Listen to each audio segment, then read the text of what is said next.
You've probably heard about the asteroid impact that led to the extinction of the dinosaurs. But that's by no means the only impact that Earth has experienced. In fact, scientists have found almost 200 impact craters all over the world. An important question then is, how often do these impacts occur? Is the rate steady, or has it changed over time?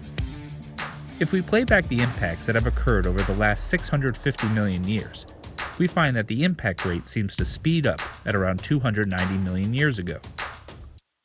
But that might only be because older craters are harder to find. They may have been erased by weathering, vegetation, and geological processes. To test this, scientists have now looked to our nearest neighbor in space, the Moon. The Moon and the Earth are close enough that they should share the same impact history.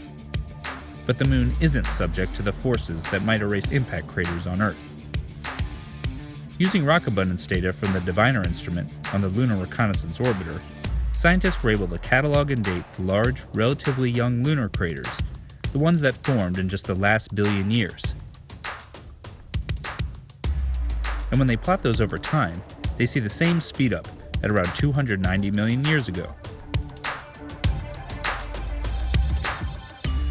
The change in the cratering rate isn't just an artifact of the crater record on Earth, it's real.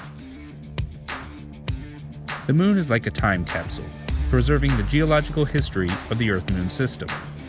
By studying the Moon, we can learn a great deal about the history of our own planet.